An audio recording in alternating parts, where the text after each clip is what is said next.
Da da da da, and we're live. And you have come bringing the future. This is it's what we've all hoped for. We had all heard about this when we were kids. Dude, they're gonna sell weed like cigarettes in a carton, and they're gonna be pre-rolled, and you're gonna be buying it just like you buy a Marlboro. And you've come bringing this. This is real, sir. Yeah, it's a real thing now. Where'd you get those?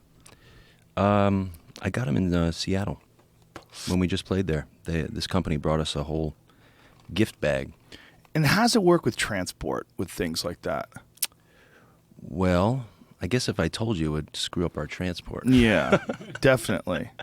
I'm not a traveler with. I'm a choir when you get there kind of a guy. Sure. I think it's usually the best move. It's just... It is the best move, but... Do they even bother checking people in the Seattle airport anymore? You know, we're on a bus. It's totally different. Right, yeah, you of know course. What I mean? So. Except if you go to Texas. I would right? never take it on a plane. No, not a good move. Not a good move. But when they arrested Willie Nelson in Texas, I'm like, wow, that's how much they don't make exceptions. Yeah, that was weird. Fucking Willie Nelson? That was stupid. It's ridiculous. I mean... It hurts my feelings. It's like, really? This is what you're doing? You're trying to solve crime? Arresting... What is he, 80 now? Willie's got to be close to 80. I mean, he's got to be in the top 10 of, like, people who have done more for the state of Texas than anyone, right? Yeah. I mean, come on. Not only that, he's undeniably awesome. I mean, enough already. He's a great guy. Yeah. Like, why would you want to arrest that guy? That's Even, can you imagine Willie? He was probably like, really? Yeah. You serious? It's sad.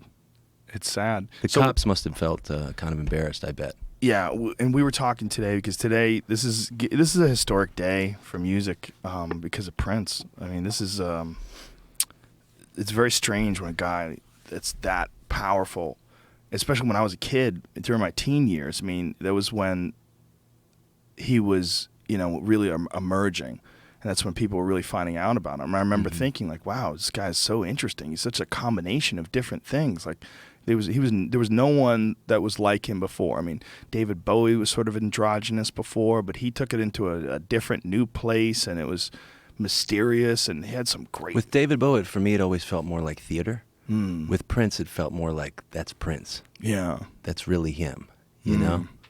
Yeah, Purple Rain, and then did the movie. Because he just started that way. Yeah. Bowie kind of transformed into that androgyny. Prince was like that to begin with, right? Yeah.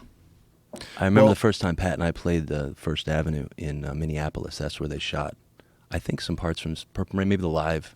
Is that right? The live segments from that movie, and that was the big thing, Yeah, just to be Prince there. was here, right. Yeah. Well, he kind of owned Minneapolis, right? He put Minneapolis on the map. And he stayed there. Yeah, and you thought of you thought of Prince, you thought of Minneapolis. That was like part of the thing, is that he was this wizard that lived in this frozen land and produced all this crazy music. Yeah, they never would have arrested Prince for weed. No. In Minneapolis. No, he gets a hall pass. He was the man in Minneapolis. I mean, he's a god there. I wonder what it was that got him. It's 57 years old. I mean, he was a thin guy. He looked like he was healthy. He looked very healthy. He looked like he could have been mistaken for Pharrell. I mean, he was like, those two guys are like ageless, And he did a show just a couple nights ago. Yeah, he was on tour. I don't know. It's so wild. Well, it's so hard when something like that happens. You can only speculate. No one really knows until you hear it. It just reinforces this idea that we're so fragile. It all can go away at Absolutely. a moment. Yeah, like I said, it's like it doesn't matter how much money you have. You can have the best doctors in the world, and it's just you have to be thankful for what you have. Yeah. You got to be a good human because it can just all go away so quickly. And eventually, it's all going to go away for all of us. Yeah, very soon. 100%. Life is very short. Yeah, it's 100% not going to last. 100% it's not going to last. Nobody gets out alive, right? No one. And still, it's people run through life accumulating shit. Yeah. And missing opportunities to just take it all in and enjoy it. And when a guy like Prince, one of the undeniable things that he left was you'll always have his catalog of work to make people happy. Like, he left an undeniable impact on people. To this day, I will pull out "I Want to Be Your Lover" because that was like the first big hit. And like that's still to this day a fucking badass song. Absolutely. You know what really kills me though is when you get an artist who people just weren't ready for, and they're only showing love after they die. Yeah. Do you know what I mean? Yeah. That kind of kills me. That's going to be the case here. You know, for sure. He's going to get... Well, he was always showing love, but he'll be showing a lot more love. People appreciate him now that they know it's ended. What you gonna do? I mean, that's what happened to Michael Jackson, you know? Michael Jackson, before he died, people weren't nearly as interested in him as he was, like, once he died. Like, once he died, then his catalog went through the roof, and everybody wanted to buy the old stuff up, and all the Prince stuff is, like, charting now, you know? It's... Man, I was thinking about Bill Hicks the other day and how he died. Yeah. At his mom's in Arkansas. He know knew what I mean? It was going down for a while. He had pancreatic cancer, and it's a particularly brutal kind of cancer, apparently, especially in the 90s when Bill died of it. And he knew and just went to his mom's place to die. But just thinking about that, like he just sort of never made it. You know what I mean? Yeah. And then he dies, and then all of a sudden everybody says, oh, he was the best. He was one of the best comics of all time, you know? He was certainly one of the most influential, no doubt about it. He changed so many people's perception of like what comedy could be. He like opened up a whole new way. He's like, well, comedy could do that too. And everybody was like, ooh, nobody did that before. Yeah. You know, he had a consciousness to his comedy, or like an elevation sort of thing to his comedy where he's trying to change your thought process along with make you laugh. Yeah. Very different thing. It's hard to get to that place. That's the place you always want to get to. Some people are just born there. You know what I mean? Like like we're talking about Prince. He was Prince when he started. He had the third eye when he started. You know what I mean? I think it takes some people some time on stage to figure themselves out. It takes a few years of like making mistakes, listening to too many people. Yeah. Yeah, you could definitely get off on bad paths, and you got to recorrect, come back. You have to. I mean, there's a learning process to everything. That's what's so difficult with cell phones nowadays. It's like you can't learn in private. You know, you used to be able to go on stage and like practice kind of in front of people, which is the best practice. You know, but now everything's filmed. You know, even your shit that you're trying to work out, you can't like just be so free. Do you know what I mean? Big deal with stand-up. That's a big deal with stand-up because the bits, if you hear them and then you hear the finished product, it will. If you hear the starting, you should ideally hear it for the first time in a full form, in completed form.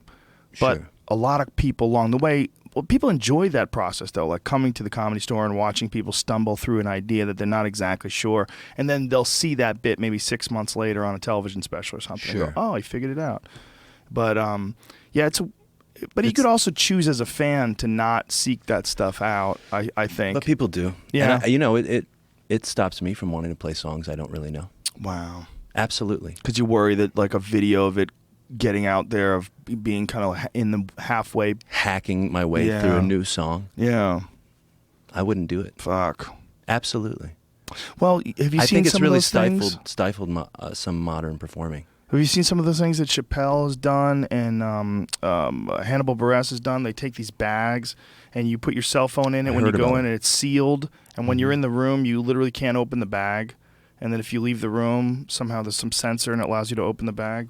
It seems like a ridiculous idea, but the more I think about it, it seems like it's the kind of thing that people may fight, but then thank you for afterwards. Yes. Yeah. Yeah. Right? Yeah, for the experience themselves. They're like, holy shit, I haven't really paid attention to anything for an hour and a half, 2 hours for years. Right. Do you know what I mean? Well, if you go to a concert now, all you see is phones up and people watching the concert through phones. Yeah. I mean, you see this. You see people doing this all the time. Like you'll see a sea of cell phones at these arenas, and it's weird. They used to reach out and try to touch me. Now they reach out with their cell phones to try to take a picture. Did you notice a shift? It's slowly, like almost like people were infected by phones, like ticks. Fuck yeah, man! I mean, when we started, I was a flip phone generation, baby. Yeah, I know those are too problematic. It's too hard to take a picture with. Yeah. Some people were into it, but most people left them in their pockets. Yeah, no, because the pictures sucked. I mean, it's not something you want to brag about. Now, everybody's like the best photographer ever. Yeah. With the iPhone. Yeah, they're so good now, and they're getting better all the time. And they're also putting those little lenses on them. They make it even better. They slide a little lens over the top of it. You see a lot of that.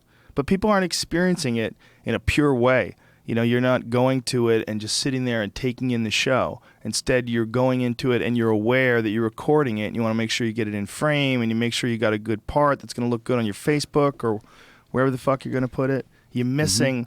You're not giving into the experience of the music or the show or whatever you're going to see. 100%. Yeah. Life is not as good with cell phones, I think. But I have it in my hand all day long. I wouldn't say that life is not as good. It's more challenging because it doesn't prevent you from putting it away, but it makes it very addictive. It's very hard to put it away. But you could. I think it's the kind of thing where, like, your life would be better if you didn't have it. You would be able to experience life more. You'd pay more attention to your kids. You'd have more real, true love. You know, you wouldn't be taking fucking selfies to post. You'd actually be hugging them genuinely. Do you know what I mean? I think... Can you do both? I don't think so. I've not met that person. Yeah, I don't know, man. I love the data, though. I love all the information. I love that it's coming I'm at you. addicted to it. Yeah. Well, it's interesting. I mean, there's always something new. There's always some new story that's out. There's some new revelation, scientific invention, experiment that was done. There's some new shit always, constantly. Mm-hmm. It's like the amount of data that we're getting now is. But has it made us better? I don't know. Do you think Good question. you think you're happier since you have, like, Google in your pocket 24/7? I'm happy if someone starts talking shit and I know they're wrong. I whip out my phone. Wrong, son. You just Google. That's nice. Really? To be able to Google data. Yeah, I mean, see, because stop before you someone would have from- left that party like, fuck, I got to learn more about something. You know what I mean? Oh, maybe. I would have left that I party gotta read going, a that fucking guy's book. full of shit. I know he's full of shit. I just wish I had my phone. Yeah. Oh. Well, wait, you leave parties thinking people are full of shit? That's weird. No, I'm In saying LA? if I didn't have a phone. Yeah, if you leave a party in LA and you don't think someone was full of shit, you're in the wrong party. There's definitely a lot of that out here. Or maybe you're just where you need to be. I can't say I really go to parties. I might have been to a dozen parties out here in my entire life. Yeah? Yeah, probably. Is that It's busy working. Is nobody inviting you? Yeah, or nobody you likes just me, don't man. go? Busy working. I mean, like at nights, first of all, I don't have a lot of friends that put on parties. That's not normal. I mean, maybe like a pool party or something like that. You go over to a buddy's house and you'll barbecue. But that, like a party. I've been to a few of those like Hollywood parties where you're walking around and you go, oh, there's Drew Barrymore. How fucking weird. And you go into another room. This is Ben Stiller. How fucking weird. And you feel totally out of place and you got to get out of there as quick as you can. I've been to a couple of those, but never sought them out. They always seemed odd. You know? I don't love them so much. We stay at the chateau often. Of course you do. You know what I mean? I mean, That's your spot. It has to be. I mean, That's the spot in Hollywood. That's the It's authentic so- spot. it's so cliche, but I mean, I've just been there, Yeah. sleeping in the bed where Belushi died, just like raging. Yeah. You know what I mean? Yeah. Learning nothing from his mistakes. You know what I mean? Yeah. Jesus Christ! I've woken up in that place, like blood on the walls, just like what happened? Have we learned nothing from this guy's death? Do you think that places like that contain memory? There's a real thought, and we've brought it up before, comics at the Comedy Store. Because the Comedy Store used to be Ciro's nightclub. It was owned by Bugsy Siegel, the mobster. And so there's murders that were there. There's definitely murder. There was a murder that was there just a year ago. Somebody got murdered on the front patio at the Comedy Store. Where like the rich history of weirdness and of comedy, it seems to be in the walls. Do you feel like that about the Chateau Marmont? Because if you go to that place, I mean, is there one place more synonymous with Hollywood debauchery than that place? I mean, that might be the hotel in Hollywood where you think of like Johnny Depp's doing blow and Jack Nicholson is banging these hookers and it's just that's the place, right? Yeah. I think that place just caters. I mean, as soon as you walk in, it's like this. I mean, it's dark, thick curtains, no cops. Do whatever you want. Right. You know what I mean? We'll guard the door. Yeah. But I think there are places that have magic in them. I think that there are places that you just can't explain. Like Muscle Shoals. We cut a record in Muscle Shoals. Right. It's magic. Really? They say that, Well, I know they have that say that the Native documentary about it. Americans lived there, and that there's like, you know, it was spiritual land, but I mean, it's special. There's something there that you're able to get in touch with yourself easier. I don't know what it is. Is it something in the recording studio itself, or is there something in the town? I don't think so, because there are multiple studios there, and they all produce great stuff. There's still great musicians coming out of Muscle Shoals, and you know, it's just there's certain places that are just, I don't know what it is. But is it possible that those buildings, that those recording studios have memory? That there's like something, an intangible, something you can't put on a scale, you can't measure it. Because the Comedy Store feels like a place with memory. Yeah. And that's why I always ask. Because I took 7 years off that place, and I went back about a year and a half ago. And to this day, I remember going back again and going, oh, there's that feeling again. Like, but this did you know is a the different history? place. You knew the history before you went into the place, though. So it was, before you even got there, it was magic to you. Yes, it was always always like that for me in Muscle yeah. Shoals. Mm-hmm. I went into the studio. I was like, oh man, yeah, that's where Eddie Hinton, you know, took a shit in that bathroom right there. It's like I think that, I don't know if somebody didn't know ahead of time and they went in there, they would think it was just as magic as you did. Yeah, maybe you're right. It's one of those things that you don't know because you have these preconceived ideas about it that are just you can't. That was Mecca for comedians. Mm-hmm. So Muscle Shoals, did Skynyrd record there as well? I think Skynyrd. Yeah, Skynyrd. I think so. I'm pretty sure they recorded there. The Rolling Stones recorded there. So many fantastic. Aretha recorded there, and I mean, they cut so many tracks there. Yeah, like as this one spot.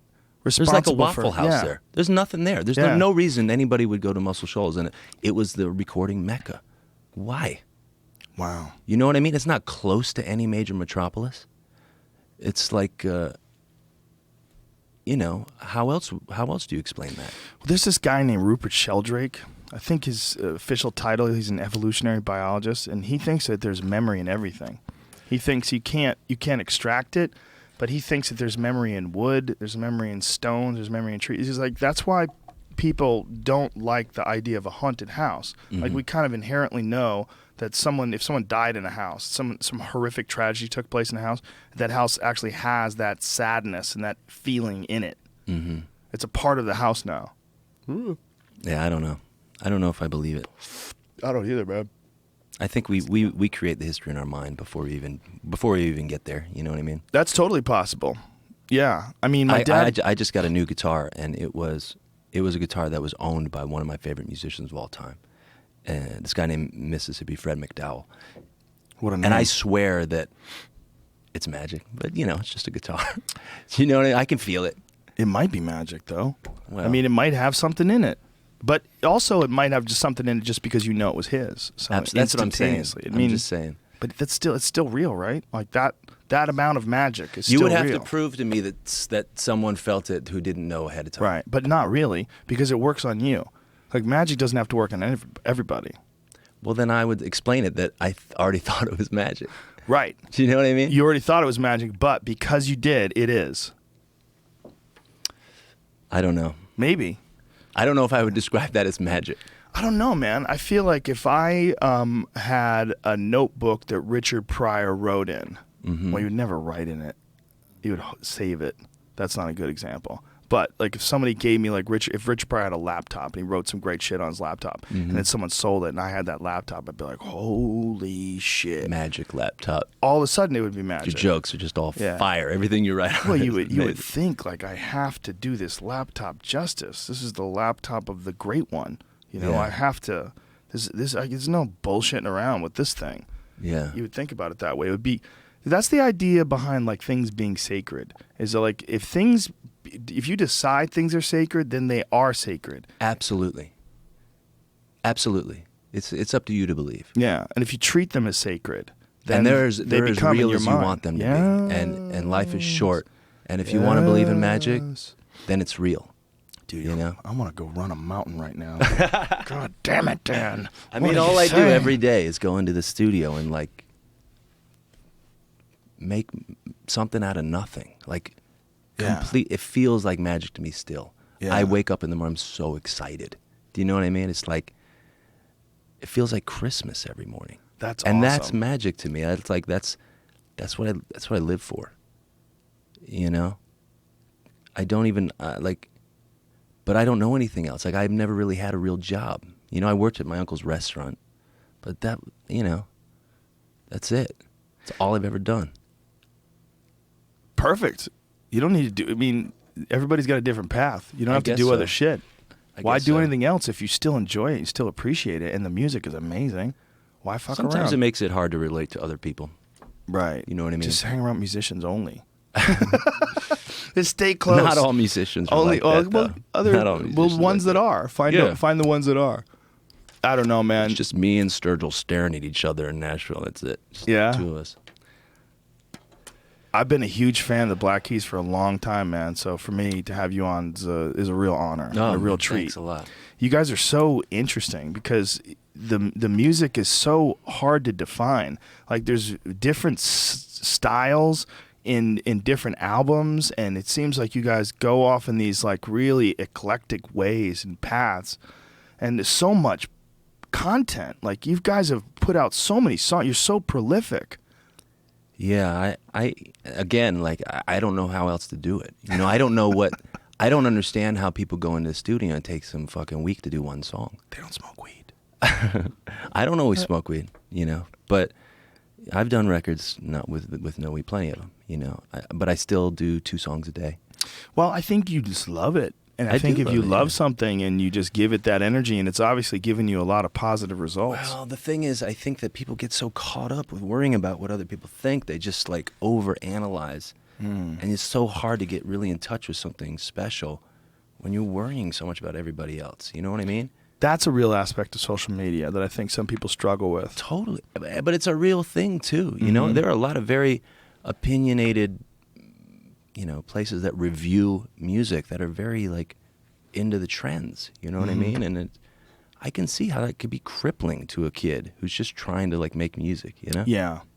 Well, any form of criticism where people didn't like a performance, even if it's correct, still is painful for people to hear. And if you like put together something and then it gets reviewed by a magazine or something and it gets poorly reviewed. Yeah, but not being able to take criticism is a sign of weakness. I mean, you know, you have to know that. You have to grow into that. And also, music is so ridiculously subjective.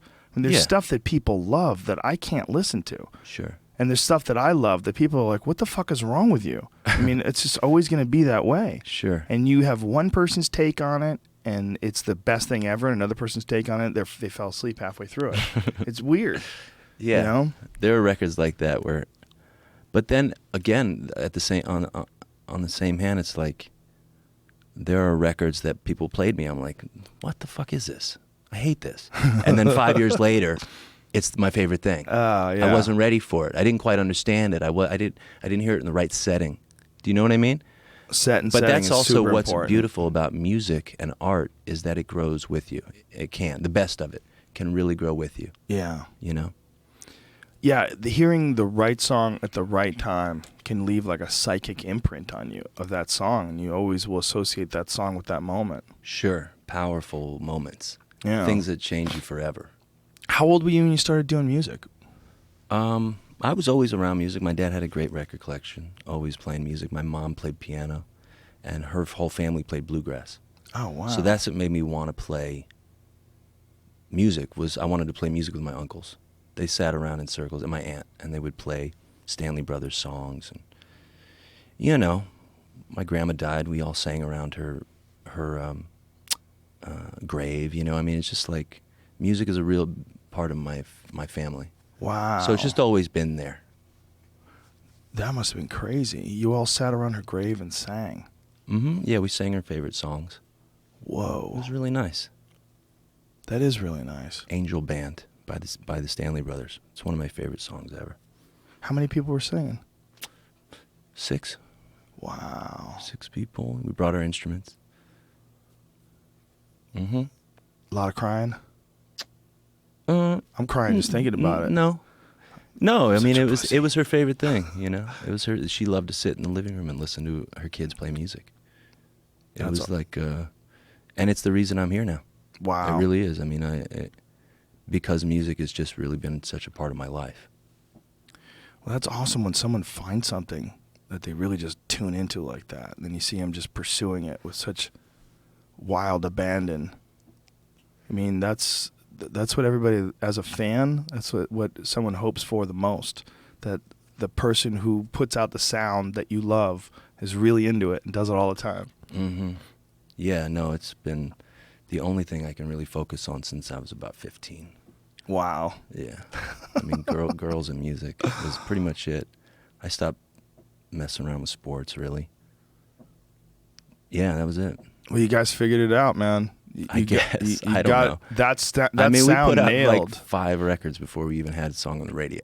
So yeah, but people were already talking about it before you guys had songs on the radio. Mm-hmm. You had such an authentic sound that you had already had a lot of momentum, but it was the cool thing to like that no one knew about yet. We had a great fan base before we had radio success. Yeah, we've been really blessed. Like every year was better than the one before. What is your take on what's going on now with radio? Because it must be strange to watch this business go from being something where you buy an actual physical thing to digital downloads. And I mean, what has it been like to watch us all move into the internet? It's pretty depressing. It's really depressing. I don't think people can make connections with music like they used to. You know, when you owned something and you sat with it and listened. You know. Yeah, like I had an uncle. It's just too disposable. Yeah. You know, like sitting down with an album, opening the album, putting the headphones on. Yeah, not to even talk about how the artists are treated with streaming. I mean, it's totally criminal. Well, the streaming thing's weird, right? It's criminal. Well, explain it. I mean, I don't know, like, I couldn't tell you numbers, but, I mean, just like YouTube, they just pay artists fractions of what they should be paying, and it's not treated like a real valued thing anymore. Do you know what I mean? Well, we were discussing this the other day about streaming services, that one of the weirdest things about it is all they're selling is artists' work, right? I mean, that's all you have. You can't stream anything unless someone creates it. That's all you have. So that is what you're selling. So who's making all the money and why?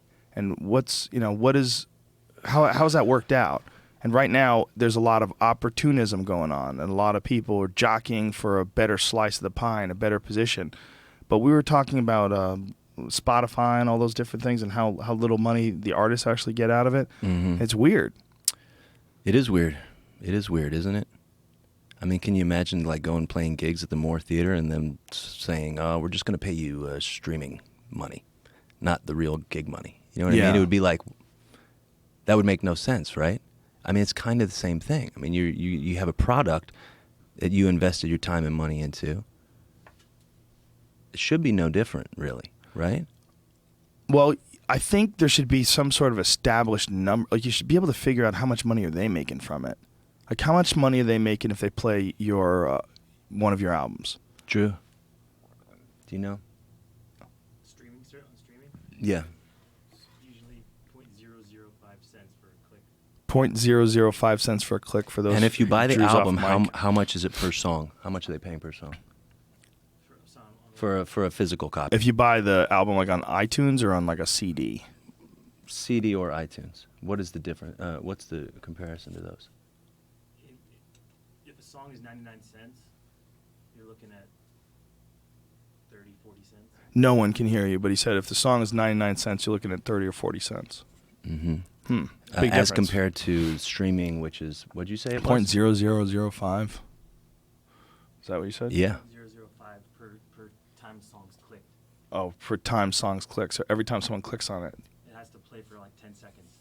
Oh, God. It's just mass consumption. It's weird. Yeah. Yeah. Mm-hmm. Well, it all started with being able to put it on a server somewhere, right? It all started from being digital. That's where things got odd, where you could take someone's stuff and you don't need any special recording equipment to make copies. You make a copy on your computer instantaneously. You upload that copy, and then that copy is shared by X amount of people who just continually download it and share it. Things get weird. They get real weird when it becomes a digital entity, something that's out there in space, and then figuring out how you make money off of it. But I would feel like a streaming platform, all they have is someone's work. If no one lets them put their stuff up, then they don't have anything, right? Yeah. Like the only benefit for you guys would be more exposure, which would help like ticket sales. You know, the major record labels own portions of these streaming services too. Oh. It gets pretty deep. I mean, it's just intertwined nastiness, and the artist pretty much falls at the bottom of the barrel. So the record labels have done the same thing that they used to do with physical records, and now they've done it with the streaming thing. They just hamstringed everybody. Wow, that's crazy. So should people not use those streaming services? Is that the way to go? I mean, ultimately, probably. I mean, artists probably shouldn't allow it, but it's like, you can't. Yeah. You know, you have to put it on there. I don't know. So I should have come with a spreadsheet and do you pie have the charts. options? Like, do you have the option? Yeah. So like when they come to you and they say, "Hey, Dan, we would want to put all your," Absolutely. and you could say, "No, thank you." Yeah. Is that what you say, or do you let them put it up there? We don't have anything on Tidal, you know, but we have it on iTunes. They still pay it. I mean, they pay the highest royalty rate, right? iTunes. On a download. Yeah. Yeah. Yeah. How's Google Play? Because they have I that now, have no right? idea. That's the newest one? I have no idea. You know, Google they co-own YouTube, so they get all that YouTube money. Right. But don't they have to pay for like bandwidth and shit too? Isn't that all that expensive? I don't know. I don't know. Yeah, but it's weird how the world just changed. It's like I'm a musician now. I have to worry about fucking this business side of shit now. Yeah. And we all have to like know about who owns all these little portions of this shit. I mean, it's like that's why we get taken advantage of, because Right. we're just trying to be artists and trying to make music. We have to become college professors to even figure out our record deals. Yeah. Do you know what I mean? It's really unfair. And when you sign a kid to a record deal, it's like they pretty much are signing their life on the line, you know? I'm sure you read that piece that Courtney Love wrote years back. I don't think I've ever read anything Courtney Love has written. It was pretty famous because a lot of people accused her of using a ghostwriter because it was so well done. But it was a piece breaking down, like if you didn't know that she was the one who wrote it, you would go, whoa, this is a scathing review of how the money is distributed in the record business. And it was pretty shocking when you look at it from terms of actual revenue to what actually trickles down to the artist. The only thing that they're selling, the artist's work, and how these contracts are set up to fuck people over. But they've been around forever, and there's these giant machines, right? They have so many employees. They kind of have to justify keeping all these buildings and having all these employees, and there's a lot of money that needs to be earned just to keep this thing floating, right? Well, it got so engorged. Yeah, it's a tick. At the height of physical sales, right? Yeah. It's hard to like get used to a certain lifestyle, right? I mean, you're gonna move back into an apartment next week, and suck. yeah, it would suck. You wouldn't want it. You'd try to figure out how to. You might cut his pay a little bit, maybe to offset. You know. Yeah, that's what they did. Yeah, they just wanted to keep. Well, they had to downsize quite a bit. I used to love record stores. I mean, The last real job I had was in a record store. Like Really? The last time I was ever really taxed before being a musician, I worked at Quonset Hut Records in Akron, Ohio, and it was awesome. I learned so much there. I learned so much cool shit. People hit me to so much great music that I never would have heard of. Well, back then, that was the way you could find out about it. You go to the record stores, and aficionados would let you know about Guys cool who stuff. have dedicated their lives to learning about this stuff. You know what I mean? They're Yeah. like essentially college professors of music. Yeah. Right? The guys that I worked with were pretty much geniuses. They were all like 45, 55-year-old guys with like, their living room was just all records. You know what I mean? Wow. And they would teach me things. Every time I would go in, they're like, oh, so you've never heard this? Well, then you got to hear this, and you got to hear this. And it changed me, you know? Isn't it funny that is not like a respected quality in the mainstream world, but being a No, it's sommelier not is? You know what I mean? Being a guy who can like swish wine around and tell you what part of France it was grown, like that's something we look at and we go, oh, he's a sophisticated sommelier. But like, oh, that dude, he knows a lot about 60s jazz. Nobody gives a shit. Nobody gives a shit. Yeah, well, you loser. I don't looking give at a your shit about records. sommelier stuff. So, I mean, I don't know.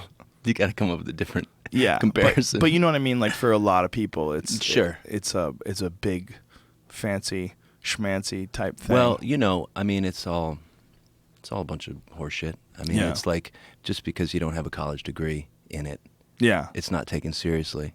But what really is a college degree at the end of the day? Well, when it comes to music, I mean, imagine if the only good musicians were musicians who had PhDs in music theory. No. It would be like North Korea. I mean, could you even put together the kind of music that you guys made if you really like thought about it in that way? Like your stuff is so uniquely creative, what? Like you guys had a sound for a lot of your songs. It's like you would hear it, and even though it was interesting and unique and different from the previous song, you could tell it was a Black Keys song. Mm-hmm. It was coming from two guys. It's clearly coming from two guys. I think as soon as you add a lot of theory and overproduction and different people overseeing things and looking for the right amount of beats per minute and all that jazz. Listen, man, it's like the greatest people are just the greatest people.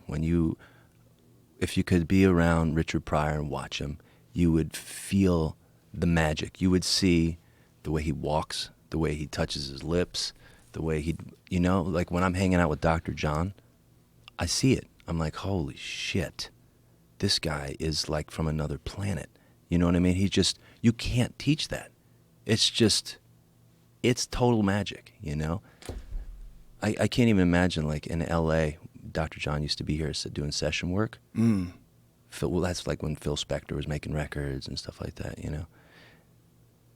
It would be a studio full of Dr. Johns, people that just had their own thing about them. You know what I mean? Total self-confidence, their own style, no theory, no bullshit. It was just like, this is what he does, and we're going to incorporate this and this with 12 other guys who have their own thing. It's like magic. You know what I mean? And that's the cool thing about studios. We kind of lose now because people can't afford to have studios, and things change so much over time. It gets depressing. The more I work with these older guys who are just insane, it's just so hard to describe. It really feels like magic. Was it because everything they were doing was completely analog? No, because it was a performance, and you had to not only did you have to come up with the part on the spot, you had to kind of improvise. You had to play perfectly behind the beat. You had to just it's just hard to explain. You had to just kind of be able to understand the nuance of everything going on around you. And there's less of that now? I think that it's harder when people don't get to record together and make music together, which is the case. You know what I mean? Because you don't really make money playing music unless you reach a certain level, and it's so much harder to now than it ever was before. It's harder to reach a certain level. Yeah, absolutely. But doesn't YouTube and things along those lines, doesn't it help some people reach a higher level quicker without the need for mainstream media? I don't know. You don't know? I don't know. Beats me. I don't know anybody who got their start on YouTube. Didn't Honey Band, didn't they become famous from YouTube? I think that's what started all. Well, it's a combination of things. It's hard to nail down on one. Yeah, I mean, we didn't do it that way. I mean, we were like hit the road, and we like playing shows, and we just kept, hitting up cities. So I wouldn't know, because I don't know. I don't have experience with that. So tell me about the Arcs. Well, the Arcs is just a group of friends of mine who I've made records with for years. Guys who make some of my favorite records: Leon Michaels, Richard Swift, Homer Steinweiss, and Nick Movshon. They're just great musicians, and we've made different records together in various forms for different people. And then when we had free time, we would record for ourselves, just for fun, just making stuff up. And Leon and I, about a year and a half ago, got together just to categorize them, put them in a folder to see what we had. And we had 70 songs. Whoa. That were just sitting there. So we're like, what are we doing? Let's figure out a way to share this music. And so we just kind of came up with the Arcs, and that was our platform. That's insane that you had 70 songs. 70 songs, yeah. I mean, every time we get in the studio together, it's 2 or 3 songs. We can just make them up, Wow. When you go into the studio, do you have any idea if you're in a session where you might improvise and come up with new stuff? Do you have any idea of what direction you're going to go in, or do you have a concept, or do you just go free ball? You kind of. I just always free ball, I guess. Have you always done it that way? Yeah. So for the most part, I mean, I don't. I have had some songs written ahead of time, but that's more recently. When I started it, we were just making shit up. I mean, Black Keys album, we were just totally improvised. And so when you improvise, would you have someone recording it as you were doing it, or would you write down the lyrics? Ourselves. We did it all ourselves. So in the basement, it was just the two of us, and we had a 4-track cassette recorder, and then we had like a digital recorder. Yeah, no, I mean, we didn't have anybody helping us. Wow. Well, that's why it was so cool. I mean, that's why it was such a, there's... I'll do big sessions now, and there'll be like an assistant running around, like taking notes, like what guitar I'm using and shit. And I'm like, what's this guy doing? Distraction. It's so interesting. No, I mean, but it's just, I just never had that, growing up. It just feels so weird. So would you guys record it initially as you were improvising it, or would you improvise it and get it down and then record it? We would improvise it. Usually like the first or second take is the one that's best, even with the mistakes. It has the best feeling. For me, the more that you focus on stuff, I guess the more boring it gets. You lose that, like, initial spark. Dude, what a fucking cool life you have. You make cool sounds, and then you release them. I'm not complaining. Fuck, man. It's so cool the way you describe it, too. That you just kind of go in there and fall into the trance and make the sounds. Mm-hmm. And for me, it's only gotten better, the feeling. I mean, I work harder than anybody I know. I get up in the morning, I start working, and I don't work till I'm asleep. I don't stop till I'm asleep, every day. So do you think of it as work, or do you think of it as like... When I get paid, I think of it as work, but when I'm doing it, I never think of it as work. So when the checks come, it's work. It must have done some work. But while you're doing it, it's just passion? Like, how would you describe it? Yeah. I feel so lucky being able to go in the studio, man. I love hearing shit like this, man. Go and living in Nashville too, which is a place that is Music City, USA. I mean, you could argue that rock and roll started there with Pretty Woman. Right. That riff was done. Wayne Moss did that riff right down the street. It's just like I just love that stuff. I love learning from those guys. I love being around that. It's just so much fun for me, I had Wheeler Walker Jr. in here the other day, and we were talking about Nashville, and he was talking about the money machine being behind Nashville now and how strange it is that you have some real music in that town, but then you also have this stuff that is just concocted because it looks like it would do numbers in Walmart. Yeah. But, where doesn't that happen? At some level. It's a music business. Yeah, you're always going to have that, right? Yeah, it's a business. I mean, you're always going to have douche holes making a lot of money, a lot more money than you. You know what I mean? But the thing that's so great about that, I don't fucking ever see that. I'm never around that. I don't fuck with that at all. You know what I mean? And I've been in Nashville 6 years, 7 years, something like that. But the thing that's so cool about that is they really do hold up that infrastructure. And like if I run out of tape, I make a phone call and somebody delivers me reel-to-reel tape in like 10 minutes. Really? Where else can that happen? You know what I mean? If that big business wasn't going on, it wouldn't make it so easy for me to be around so many great musicians. A lot of these country guys that I work with, they're embarrassed with some of the shit that they play on. They'll like won't tell me because they're so embarrassed how bad it is. But it's the reason they're there and healthy and able to come in and work with me. You know what I mean? Right. So you can't complain about it and then reap all the benefits. You know what I mean? So I understand there's like positive and negatives. That's very honest of you. That's a good way of looking at it too. That's a very good perspective because it's not like it hurts you. If you drive down the street and you see a Burger King, it doesn't hurt you if you don't go in there and eat. I make a living playing music in Nashville, and I never see it. That's interesting. Well, you just surround yourself with a tight-knit group. I guess I never leave home, so. Well, yeah, that's how you never see it. Yeah, Nashville is for a lot of musicians, like that's the remaining mecca, right? Well, for certain musicians, people who love country and bluegrass, it's definitely the place to be. You know, bluegrass still lives in Nashville more than anywhere else, I'd say. It seems like this is a really good time for country. It seems like country is experiencing a resurgence right now. Like real country. Yeah. I think that I have no idea, really. I don't know what to say about that. No? I don't know, man. You're in the mix, though. I was going to say something stupid about people buying records at Walmart, but I don't know, man. Whatever. Well, that's very nice of you to pull back. What a good guy. You felt it. You're like, yeah. Look at me getting smart with age. That's also weed. Weed has me double, triple thinking stuff, too. Pull it back, son. No need for conflict. No, I mean, it's, you know, country fans buy more physical copies than anyone. Oh, really? By far, yeah. No kidding. Yeah, absolutely. Really? Yeah. Huh. They probably still use those CD things. Probably have those Walkmans, those big hip ones with the big Why were they always yellow? Thing, Why are those things always yellow? Yeah, that's a good question. And they just like... Yeah, they can never be black. They were always yellow. That's true. It's like hazard. There was always like a hazard to them or something. Like they were... Big. All I wanted was that big yellow disc and a Tony Hawk skateboard. It's like all I ever wanted. Well, I remember when they figured out a way to have some sort of buffering so that when you were playing the CD, you could actually jump around a little bit and move, and it wouldn't skip. It was crazy.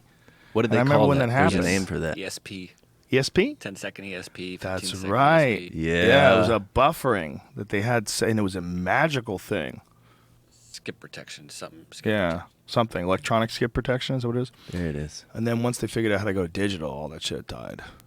Can you imagine they used to have record players in cars? Did they? Yeah. For real? Some early cars used to have that option. Wow.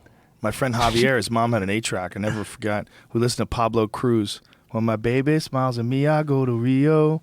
And it was in those 8-track things. So like, what is crazy space age contraption this lady has in her car? Just push this box in there and it plays music. It was amazing, you know? Oh, look at this. This is crazy. There you go. We're looking at a woman playing 45s in her car. What kind of car is it? That was a record player. This is nuts. That is nuts. It's a record player like where the ashtray sort of would be in a conventional car. Wow. That's crazy. Every 2.5 minutes, you have to like look down and flip a record. Can you imagine? Those old cars, man. There was something about those old cars too. There were a rolling piece of artwork as well. There was some design and art to them that just you can't. Once you start going with aerodynamics and miles per gallon and airbags and boop, boop, boop. All this shit happening on the dash. It's like, yeah, there's something with those cars. It's just so extraordinary. I got into a car the other day with this digital touchscreen thing. It was like Tesla. Was it a Tesla? No, I've never been in a Tesla. I don't remember what it was, but God, it was just so weird. Yeah, a lot of the electric cars have real crazy setups now. Very strange. Yeah.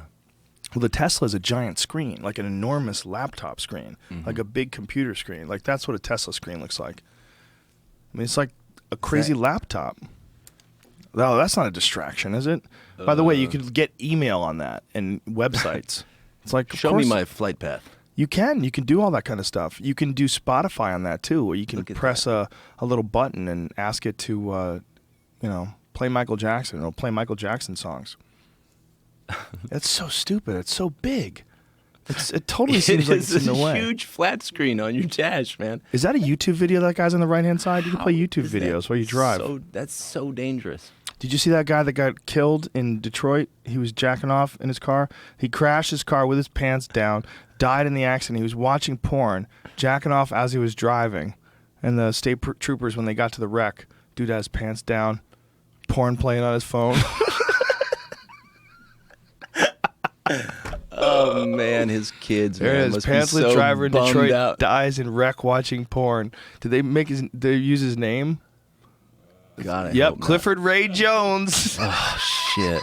Partially ejected through the sunroof when his 1996 Toyota rolled and he was thrown from the vehicle and died. He wasn't wearing pants, police told the Detroit News. Oh well. Driver inattention is the leading factor in most crashes and near crashes. Okay. Wait a second. What was he doing? Was he watching a movie? He was jacking off. He was watching porn with his pants off. They said it was a 96 Corolla. Where the fuck did he get the screen in there? Well, he had it in his phone. He was watching porn on his phone and jerking off. Yeah. Oh, God. Kid's an animal. Wow. He was 58. Oh, my God. You retard. Well, he should have known better. Old people in electronics, man. Yeah. That wasn't I finally figured out how to get he was porn. jerking off. It was just because he was old. Maybe. You never know. You never know. Are you a car guy? Are you into cars? No, not really. No? I mean, I've got a couple old cars, but no. A couple old cars? Mm-hmm. That's what I figured you for. I figured you for like an MG or something like that. I've got an old a Ford panel van that I drive around town, you know. A panel van? Yeah, 1960 Ford. Like you talking about like F-150 wood big. panels on the side? No, just a green work truck, you know, with barn doors that open on the back. Really? Yeah. I used to deliver newspapers in one of those. I had a Dodge just like that. I love it, man. What do you drive a van for? It's not like a van. It looks like it looks pretty cool. Yeah? Yeah. I mean, it's kind of beat up. I don't have to worry about it. Is that why you like it? Or you can store stuff in it? I like you can it. carry I can equipment? carry all my equipment in it. You know, it's really easy. It holds 5 people. And if people want to sit in the back, it holds 10, you know? I don't know. So, dude, you're just all about getting your music done.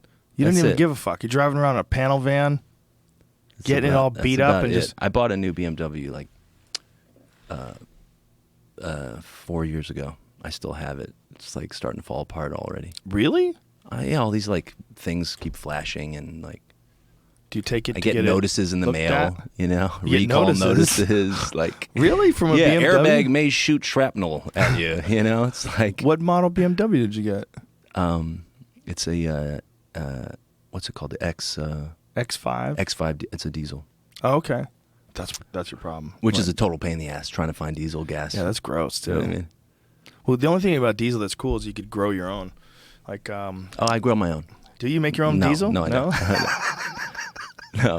Neil Nobody Young grows, does. Nobody grows their own diesel. No, Neil Young does. No, he doesn't. He makes his own biodiesel. He pays somebody to grow his own diesel and he makes money off it, okay? You might be right. But I think he was trying to be self-sustaining, though, so he might not be selling well, it. maybe he is. That's cool. He's got some Yeah. amazing cars. Yeah, he has a gigantic ranch in Northern California, and he does grow his own biodiesel, and he has his cars converted to use it. Yeah, right. I've heard about that ranch. Like he bought it early Well, he from had- the farmer. Yeah, and he has some crazy sound system set up on his lake where you can get in a boat, allegedly.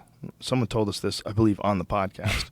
And he gets out on this boat, and he has the sound system set up where the acoustics are perfect when he's in the middle of this pond that he has. And so he has these speakers set up on the side and around the pond, and it just blasts the perfect sound that echoes off the water. Epic. Yeah, he's a bad motherfucker. He's the reason why I had to quit working security at Great Woods in Mansfield, Massachusetts when I was 19 because a riot broke out during a Neil Young concert because people were lighting fires. Have you ever been to Great Woods? Do you know the No. Great Woods Performance Center is... Maybe I have. It's an outdoor amphitheater? Yeah, it's an amphitheater. It's covered up into the back area, which is called the lawn. And the back area was literally like a sweeping lawn, and those are cheaper seats. Sure. And when Neil Young was there, people started fires there. They just started lighting garbage on fire, and then fights broke out, and then it was just chaos. And I had a jacket. I put a hoodie on over my security guard jacket. I fucking put my hoodie on. I was like, I quit. I walked out of there. I was like, fuck this place. And I'll never forget the last time I worked was during a Neil Young concert. And as I was leaving, people were punching people, and there was fire. And I was like, What? I got to get the fuck out of here, yeah. I worked at one of those amphitheaters, Blossom Music Center, Oh, yeah? Where's that? outside of Cleveland, Richfield. Another Ohio boy right there. You know Blossom Music Center, yeah. Columbus. in the I house. used to, me and my buddies used to be the guys in the parking lot with the flags.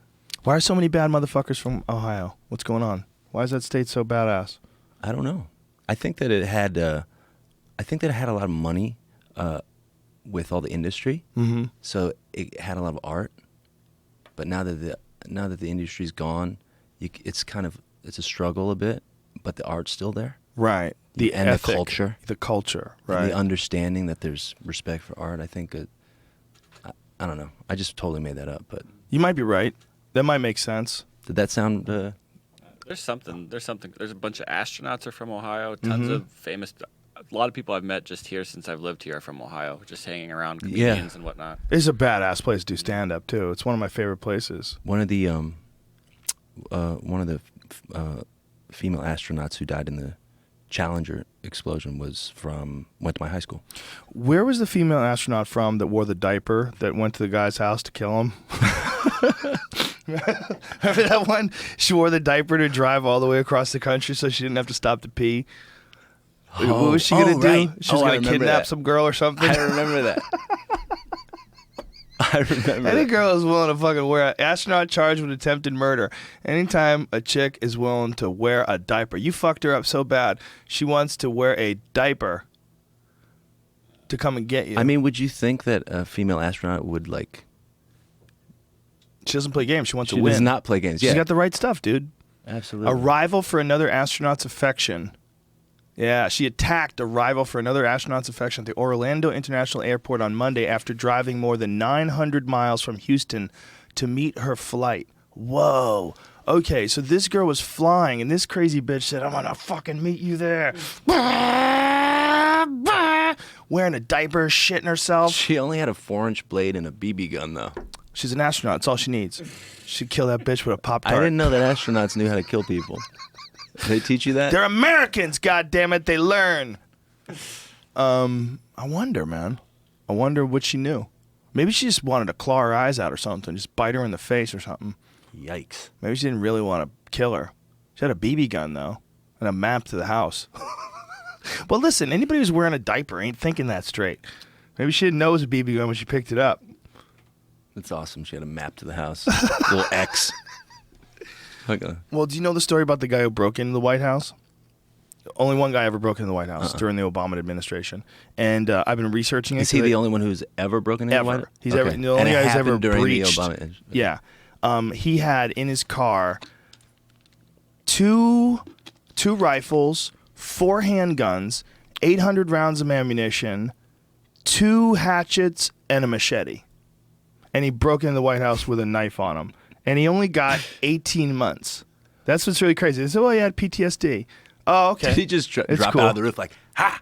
Well, he It's had like- a plea deal. Well, he barged through the door, and there was a woman security guard, and she couldn't stop him. He was too big, and he ran past her. And he got deep in. He got deep in the White House, like deeper than they had originally admitted. Did he have a map like with X at the He end? did. That's what I was going to say. He had a map, like White House X. This dumb fuck. This guy was completely out of his mind. But the crazy thing is he only got 18 months. Uh-huh. I know a guy who was in jail for 10 years for growing weed. He's in federal penitentiary for 10 years for growing weed. Yeah. And this guy got 18 months for having an arsenal in his car and breaking into the White House with a knife. Idiocracy, man. Maybe. You see that cop in New York just got convicted of manslaughter but didn't get any jail time? Which cop? Which story? Just happened the other day. I forget. Do you know what the case was? I think it was one of those cases where he had the duty where he was in the like kind of sort of patrolling the stairwells and projects, which sounds horrifying. No jail time for ex-NYPD officer after manslaughter conviction reduced to criminally negligent homicide. Huh. What is it saying he did, Jamie? I don't know. Convicted him? I'm just Yeah. saying, it's like seems like every day there's just something that doesn't make any sense. Well, there's definitely a lot of stuff that doesn't make any sense, and also a lot of stuff you have to deal with if you're a fucking cop. I think this is a subject that requires balance. I think there's a lot of terrible things that cops have done, and it's obvious. We've seen videos of it. We saw that cop shoot that guy in the back running away and then throw the taser on him. We've all seen horrible shit. We've seen it. I think these guys are shell-shocked. I think there's a vast majority of the people out there that are operating as police officers that are barely keeping it together. I think it's a hard job, and I think those guys are under stress all the time. Every day might be the end of their life. Every car they pull over might be someone who shoots them. You walk into places and you're hated instantly. Instantly. Everybody's lying When it to you. should be the opposite. Yeah. Everybody's lying to you. And on top of that, they've set them up as the enemy by making them glorified revenue collectors, pulling people over for having a fucking, traffic ticker, your blinkers not working or your license plates expired, all shit that has nothing to do with crime. Mm-hmm. I think there's a lot of that going on where they give them quotas on speeding tickets and they turn them into the enemy. You're taking money from people. You're stealing from people. They're being used. They're being used. And and it's not right. Well, I just always hope that when people talk about stuff like this and all these videos that are getting out and the awareness of it, that it'll bounce back the other way, and then people will realize it, and the people will, somehow or another, it'll be a self-correcting thing. You think that's going to happen? I don't know. I don't think so. You don't think it's in time that things are self-correcting? I think that some famous white person has to die, and then maybe it'll get corrected. Oh, white people, I see. Might be. You might be right. Yeah. It seems to be when people take notice. I saw that interview that you did with that ex-Baltimore cop. Yeah, he's coming back in. Boy, that was like, that should be required viewing. Yeah, he's running for chief of police of Chicago. He wants to take over Chicago. He thinks he can make some leeway. He's going to come in and talk about that. That's what an uphill battle that would be. Well, if anybody's going to do it, it's going to be a guy like him, a radical thinker.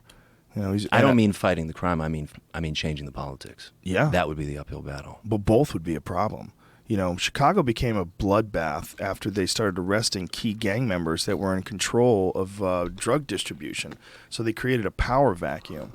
And, you know, much like has happened... So isn't that why they call it Chirac? What's that? Isn't that why they call it Chirac? Is that what they call it? Yeah. Whoa. They call it Chirac. You knew that? Yeah. Jamie's on Black Twitter on a regular Spike Lee basis. movie just came out. He called it that, too. That was in the Spike Lee That's movie? what they call it. That's That's what locals call it. I'm so white. Because and out it's of a the loop. war zone. Yeah, it is a war zone. But man. it's essentially, I didn't know that, but it seems like kind of the same thing where you take out people in power and then it's just chaos. Well, we were there about a year and a half ago, and there was a guy who I was talking with down there that used to be a cop, and now he was a limo driver. And he was telling me what it was like. And that it's always been a problem. He's like, but then when they decided to go in and make some key arrests, they had created a bit of a power vacuum. Mm-hmm. And then it all ramped up where people were trying to, and then there's also like once the violence is ramped up, then people want to respond to that violence and it ramps it up even more. And how do you stop that? You know, I mean, but if anybody knows, it's going to be a guy like Michael Wood. It's going to be a guy who was a former cop, who worked in Baltimore, who understands what does he it's think like. about drugs? Does he think they're going to need to be legalized? Yeah, I think so. I Yeah. mean, I don't think he's into locking people up for anything that they want to do. Mm-hmm. I think everybody agrees to that. I mean, those nonviolent crimes, like to have these prisons filled up with nonviolent crimes, is very bizarre, especially when it's nonviolent. It's embarrassing. It is embarrassing. We shouldn't be embarrassed. We should be. We fucking ruined so many people's lives. Mm-hmm. Yeah, and it doesn't look like they're going to do anything about it. People make too much money. Well, People with political influence. Well, private prisons. And then when that judge got caught in Pennsylvania for taking young kids and locking them up in jail for money, and that he was getting some sort of a kickback from these detention institutes where they would send young juvenile detention, man, just to know that there's people out there that are working in justice that would be willing to take money and sacrifice some young kid's future. Yeah. I mean, that's really, really scary that these are the people that we've led justice to. That's heinous. I mean, I get so scared thinking about my kids. I mean, every single day you see crazy shit. Yeah. You see some, like, black kid killed by a cop. It's like, Jesus Christ. It's like never ending. It does make me kind of want to not leave my house sometimes. It's awful, but it's also awful. Black kids killed by black kids, white kids killed by white kids. I mean, just violence in and of itself. It's such at this point I guess it's in our life. because I only ever go on World Star. Well, you should get off of World Star. My favorite video of World Star was this week. See the one with the little cub wrestling a dog? No. Holy Jesus Christ. I didn't see this little baby bear fucked this dog up. It was a grown dog, man, and this little tiny bear, and it looked like the dog was fucking with the bear, and then the bear was like, bitch, just grabbed it by his head and just ragdolling him. It's on my Instagram. It is crazy. Like, you can't believe how strong this little tiny bear is in comparison to a full-grown dog that's twice his size. He just throws him around like, look at this. Look at this dog is fucking with him. He's like, bitch. Yikes. Like, he ragdolls this dog. Watch, the dog gets up. Watch his hip toss. Watch this act right here. Boom. Whoa. Dude, that's technique. Look how he takes side control. That dog knows what the fuck is going on. Or that bear, rather. Wait a second. Play that again and Yeah. do the commentary. That was cool. I'll show you exactly what's going on here. See, the dog's fucking with him. He's like, no, bitch. He got the Muay Thai clinch, first of all. He gets the plum around the neck, ragdolls him to the ground. The dog's trying to reach around behind him. He adjusts, flips the dog on his back, and then look at that hip toss. The hip toss at the end is huge. He's got the scarf hold. He's holding on that's the your neck. thing. It's huge. It's that hip toss is huge because he established his position. He did, and he Bears know but he gave it jujitsu. up very quickly. Well, because he's smart. He knew he was going to get reversed. Well, apparently the dog has jujitsu, and Bear wanted to stay standing Dog's up. just big. He's a goon. Bear wanted to keep it up. The dog's a goon. The bear's going to win eventually. He's going to have to cook him. It's going to take some time. Trust me. I got money Did you on say the bear. the dog is a goon? Yeah, he's a goon. A goon. How dare you? A goon is when you roll with someone and they're not good. They're just strong, and they throw you off of them. You just got to ride the boat. You got to figure out a way to ride the boat. Isn't that like most people with big muscles, though? A lot of people with big muscles. I mean, I'm a boxing fan, and like when somebody walks into the ring and they've got a lot of muscles, I pretty much automatically know they're going to lose. I got 2 words for you. Mike Tyson. That's what you get when you get big muscles and intelligence and a deep knowledge of boxing. Yeah, you totally. get both things. Yeah. But most of the time you don't. Most of the time you don't. But when you did, like when Mike Tyson was in his prime, it was so terrifying because there wasn't a guy like that before him. This super fast, ridiculously powerful guy just came in with perfect technique, bobbing and weaving, throwing bombs at you. Ooh! Yeah, his side-to-side movement was just it was terrifying. Meanwhile, Oh, my God. That little bear would fuck him up. Grab a hold of his dick, throw him to the ground, flip him over on his back. I don't know, man. You seen him with his tigers? Yeah, he's crazy. Charlie Murphy had one of the funniest stories ever told on this podcast. We told about how he pulled up to Mike Tyson's house with a bunch of his friends, and they were all in limos, and nobody wanted to get out of the car because Mike Tyson was on the front lawn with a fucking lion. He's got like a lion, and he's got an actual real lion, and nobody wanted to get out of the cars. Wow. Or was it a tiger or was it a lion? One of those things. But it's an animated thing. Oh, he's got a tiger there. He had a gang of cats. How rich do you have to get before you start collecting zoo animals? Well, he was insane wealthy living in Vegas. I mean, at the But time. that seems to be the thing. Like you get Yeah. a monkey, you get a Well, a lot of tiger. fighters wind up getting very dangerous animals. That was a big thing with a lot of fighters. I always wondered, what did he do with these things once he couldn't handle them Like anymore? what fighter? Like what kind of animals? A lot of boxers get pit bulls. That's real common. A lot of kickboxers and MMA fighters get pit bulls. Yeah. Real common. They just want to be around something that's as badass as them. Sure. You know, or it makes them feel And, badass. and insist they're safe. Yeah. Well, you'll be safe. It's other people that you got to worry about. If you have a pit bull, most of the time you're safe. If it's your dog, it's very rare that a pit bull attacks its owner. Very rare. Yeah. They want to please people. And it's not even normal for them to go after people. Usually the only times that those dogs go after people is when they're abused or trained I poorly. totally believe you, but I wouldn't let my kids around one. No, children is different because children are small and they think Well, children are like part of my animals. life, so I can't have them around, I you know what I mean? totally understand. I totally understand. But I'm children saying- are part of everybody's life, so it's like when you get a pit bull, you're basically saying half the population can't be around me.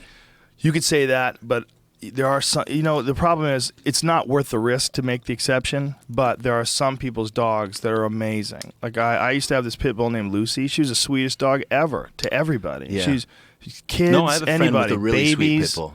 It didn't matter. She loved everybody. But when people would see her, they'd be like, "Is that a pit bull?" And they'd freak out. But she was the nicest dog ever. Yeah.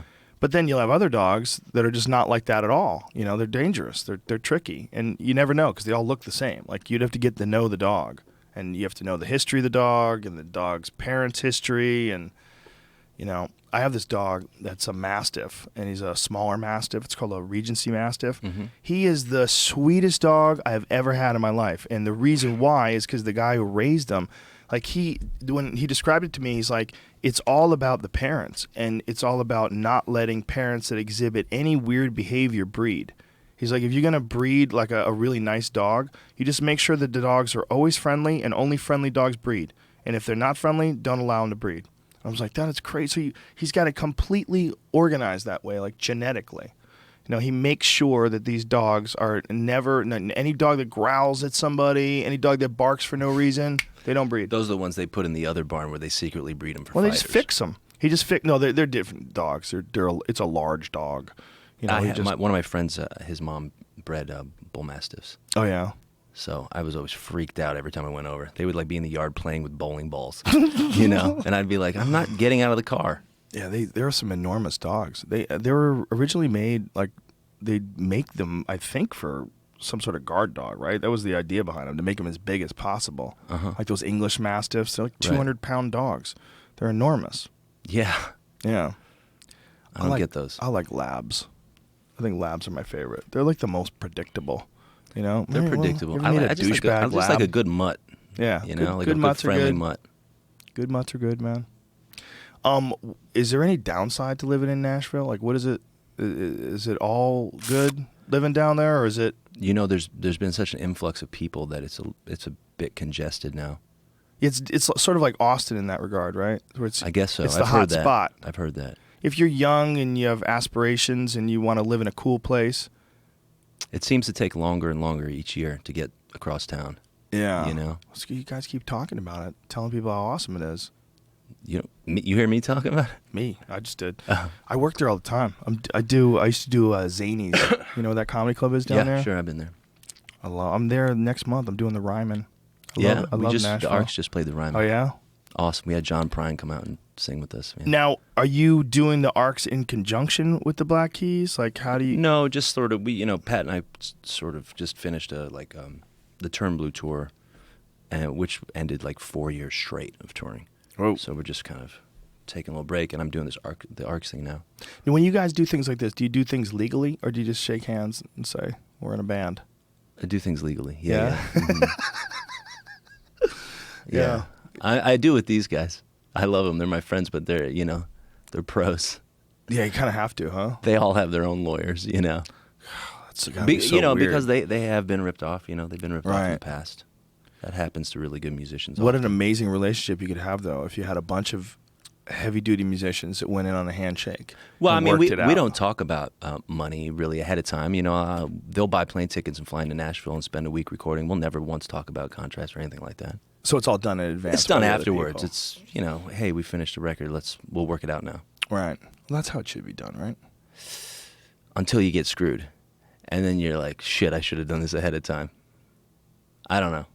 Well, I think that's how it should be done. But at least there's a level of trust that you guys do the recording in advance. I mean, that's a high level of trust, and then figure it out afterwards. Absolutely. That's a very high level of trust. Because what if you guys catch lightning in a bottle? One of you bitches gets greedy.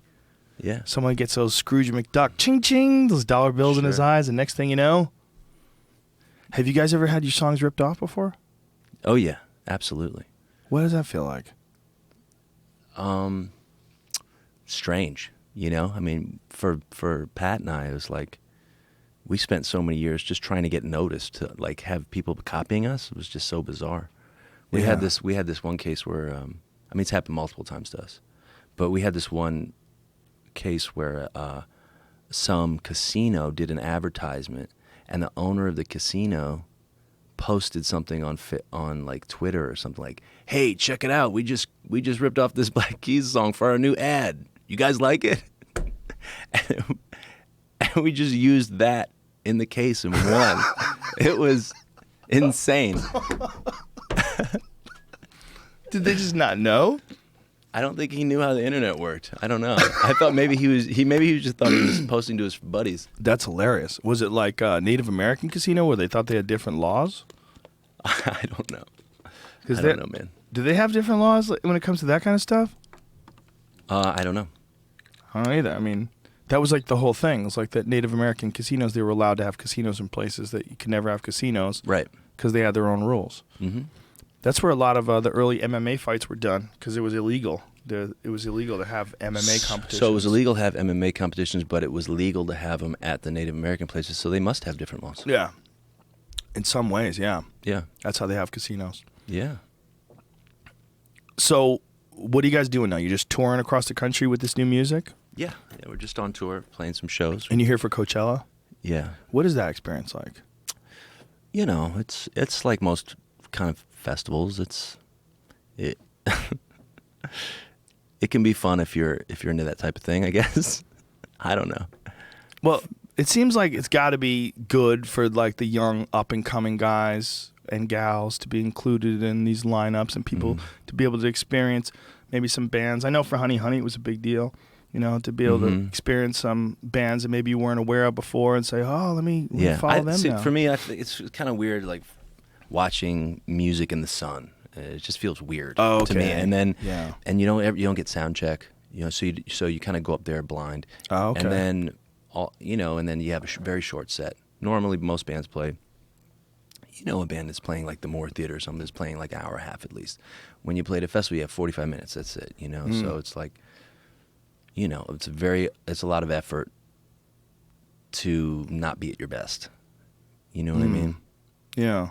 It's sort of that can be a little difficult, but when you play a great festival and you get a great crowd, it can change your mind, I guess. We just played last week, and it was awesome. We had a really nice crowd. It was great. What is it like being there? I mean, how many people go to that goddamn thing? It's got to be enormous now. Yeah. I mean, it's huge. I mean, yeah.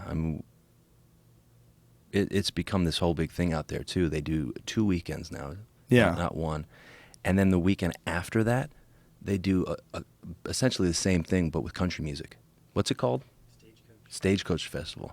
Jesus. So it's like 3 weeks. The whole town, like, is for 3 weeks at least, is just completely inundated with people. How strange. And how do they choose that spot? I don't know. They do it on the polo grounds there. Do they use those polo grounds when it's not in season? I'm not sure. Yeah, I don't even know. I don't know. They just decided to put it on down there. But it's become this gigantic thing that everybody has to go to. A lot of guys who do those festivals will be the same ones who do festivals all over the place. You know, they'll like those Lollapalooza guys do different festivals. They've started different ones. And the benefit of doing those things is really essentially just for exposure, right? I mean, there's money in it, but it's not like you guys doing it on your own. It's good. It's good money. It is good money? It's better money than playing shows. You get more money. Really? Yeah. Wow. It's good money. So it's nice to route a tour around festivals. No shit. Yeah, absolutely. Wow, that's interesting. Huh. Because comedians always think of it as like South by Southwest. Because when you think about festivals... That's not a festival. What is that? That's more an industry thing. And it's everybody's kind of playing for free. Yeah. What the fuck is that? Bars. That seems really weird. When you're starting, that, it's a place to be seen. Yeah, it's more for up-and-comers, I think. Or when you have a brand new record coming out, you can go down there and you know that all the media is going to be there. Is Coachella the big festival? I think so. Yeah, Coachella is one of the biggest. Lollapalooza is the other. Yeah, there are a few that are mainstays now. Coachella is definitely one of them. Do you find that in the age of the internet that you are getting better crowds in different places? That you're getting people that understand what you're doing and are big fans, and they're all over the place now instead of like in urban pockets? I don't know. We don't go outside of urban pockets, really, to be honest. Really? I mean, we stay in major cities. We don't often hit the small towns. No. Because we can hit major markets in Australia, Western Europe, North America. We can do it in South America. And then, like, by the time we finish that, you can kind of do those again. You know what I mean? Right. It's like you really have to want to go there and make a lot less money. You know what I mean? I get it. Makes sense. Yeah. Well, I would just think that maybe that would, especially for fucking around and creating new stuff, sometimes getting a new look, and being in a new place and performing for a new kind of, it gives you a new feel for what you're doing. Yeah. I mean, I think if you're that kind of band that does a lot of improvising and, fly by the seat of your pants. But for me, I'd rather be creating in the studio. Do you enjoy travel? Do you enjoy like international gigs? Less and less. Yeah, less and less. The more productive I am at home, the less I want to leave. And I love being around my kids. It's been a lot of fun. So it's definitely become less and less a thing I want to do. I got to tell you, dude, your dedication and the way you describe wanting to do music, it's very infectious. I love hearing shit like this because it really does make me want to go do something, And I think that effect is one of the reasons why people really enjoy conversations with people like you. Because when we're I've never done this. Really? I've never really done an interview like this. No shit? Never. You're so comfortable, though. How are you so comfortable? I don't know. I guess you're just comfortable. I just feel comfortable around you, Joe. I feel Thanks, safe. man. You're definitely safe. I feel like you're gonna keep me safe. You're 100% safe. If my stalker with the map Everything's barges through that door. Everything's fine. You're gonna be fine. But it's like when a person hears someone like you that is just in love with what they do and produces amazing stuff and just has a passion about it. It makes you. There's like a bubbly thing. It like starts boiling inside you. You wanna get going. You wanna get moving, man. That is the fuel of inspiration. It's so important for people. I mean, I think for all of us, I think everybody who was into certain artists growing up knows that music, especially, I think, is probably one of the most inspirational things. As far as like the way it hits you, the way emotionally, way it hits you. Like as far as art forms, you can listen to a 3-minute song and it can hit you in a way that 3 minutes in a movie has no hope of. Like like from start to go. The 3 first minutes of a movie never hit you like some songs do. They just tell a story in this intense, moving way with music and sound and the soul behind the way a person sings the words. And that, to hear like from a guy like you that process is so intoxicating and that you love it so much and that you still, after all these years, do it and love it and can't wait to get back in there and you want to be productive and that you work all the time and that you work at it and you don't even consider it. That's like it. That's what everybody wants to hear, man. Because that, when you hear a guy like you talk about that, I guarantee you this podcast will be heard by over 1 million people. And out of those 1 million people, thousands of them are going to start new projects and get inspired to do things just by hearing you do this. You think They're so? gonna, fuck yeah, man. They're going to want some of that, man. So people, they hear that and they go, that sounds like bliss. That sounds like career bliss. Someone who loves what they do and produces. Yeah, the business side is hard. There's a lot of bullshit. You know what I mean? And most people don't make it. You know, we started over 10 years ago, and we used to tour with a bunch of bands that just don't even exist anymore. Do you know what I mean? We know that we're lucky, you know what I mean? But at the same time, I've always felt something more from music. You know, it's always meant more to me than it did to all my friends. Just because I don't know why, you know, it's like part of my family. But even still, you know, my dad had a great record collection, but I'm pretty quickly like surpassed his knowledge and just delved deeper. You know what I mean? Mm-hmm.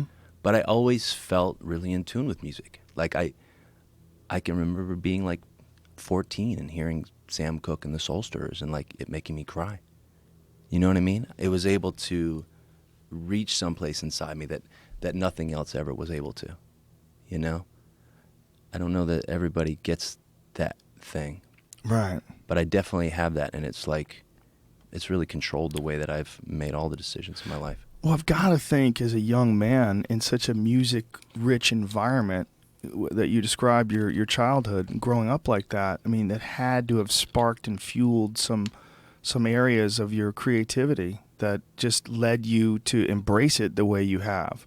It seems like a really fortunate situation that you grew up in. Yeah, absolutely. I mean, that story of you guys around your grandmother's grave singing that song, that's an amazing story, man.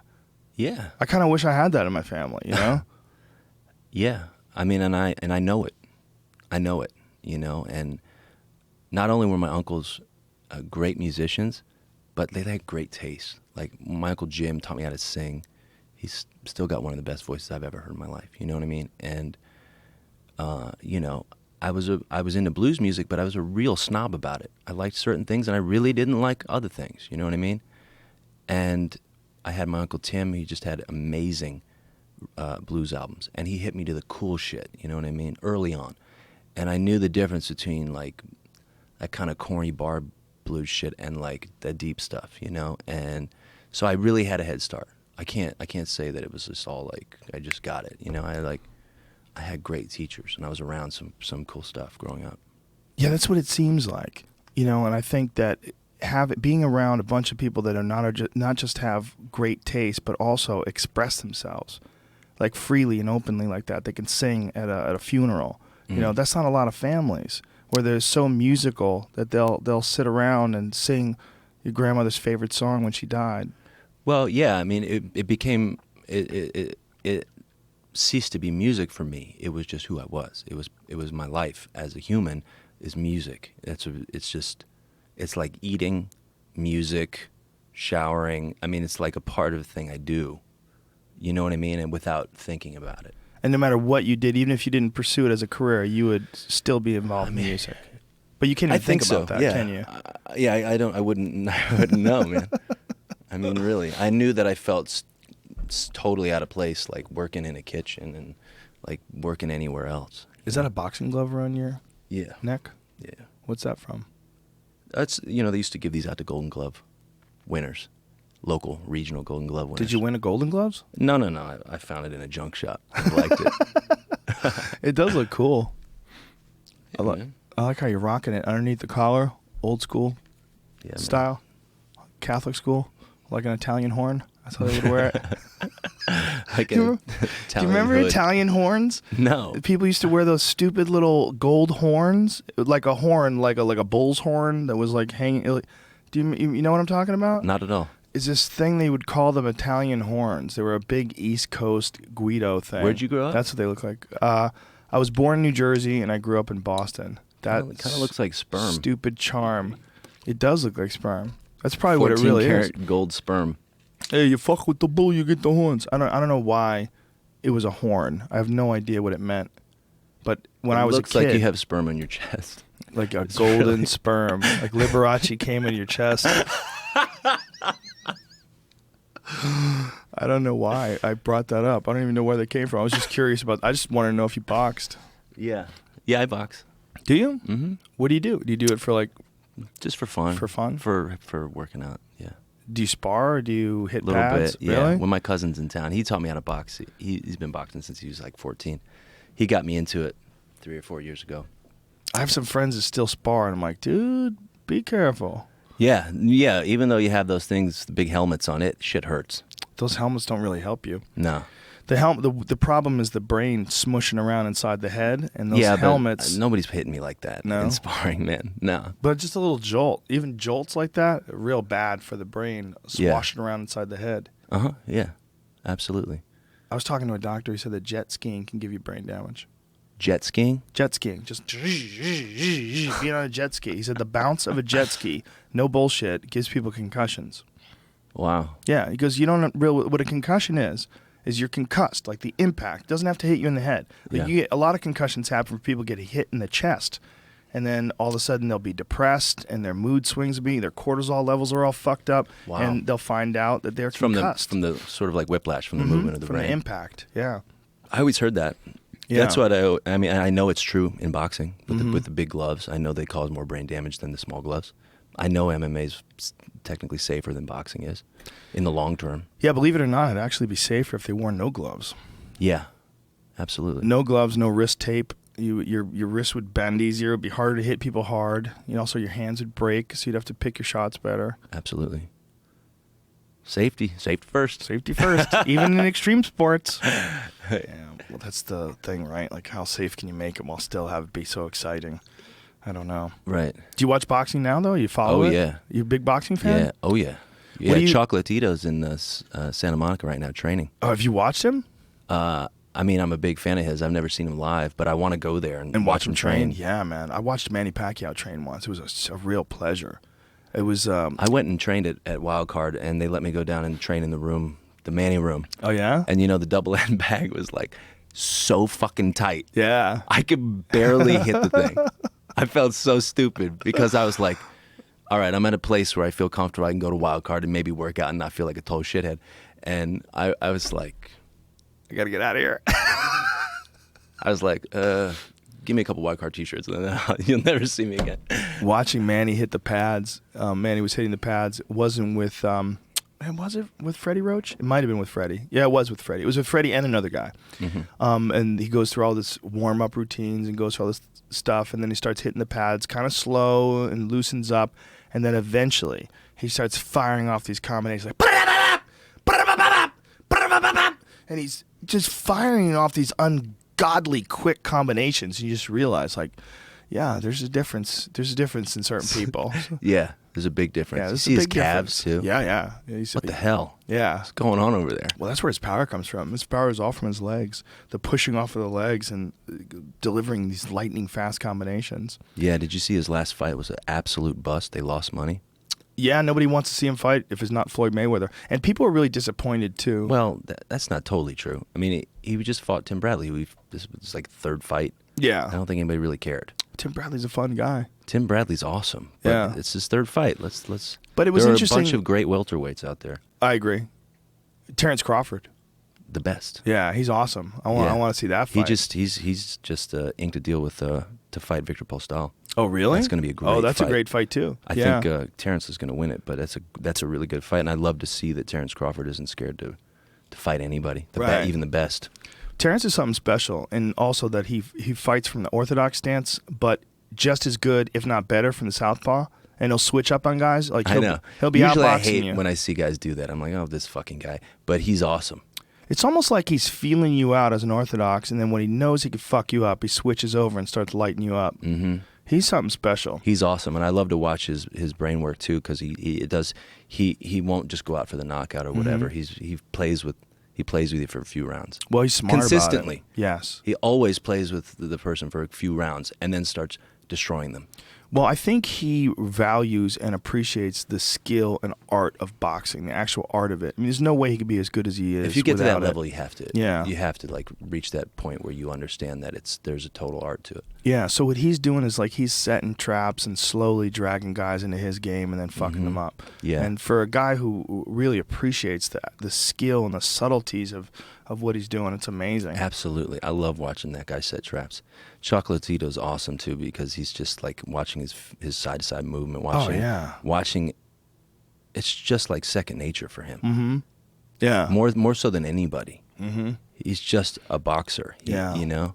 The fluidity of those combinations where you step off to the left and crank off these punches. It reminds me of step off to Finito the right. Lopez in that way, where it's just like perfect form and the movement is insane.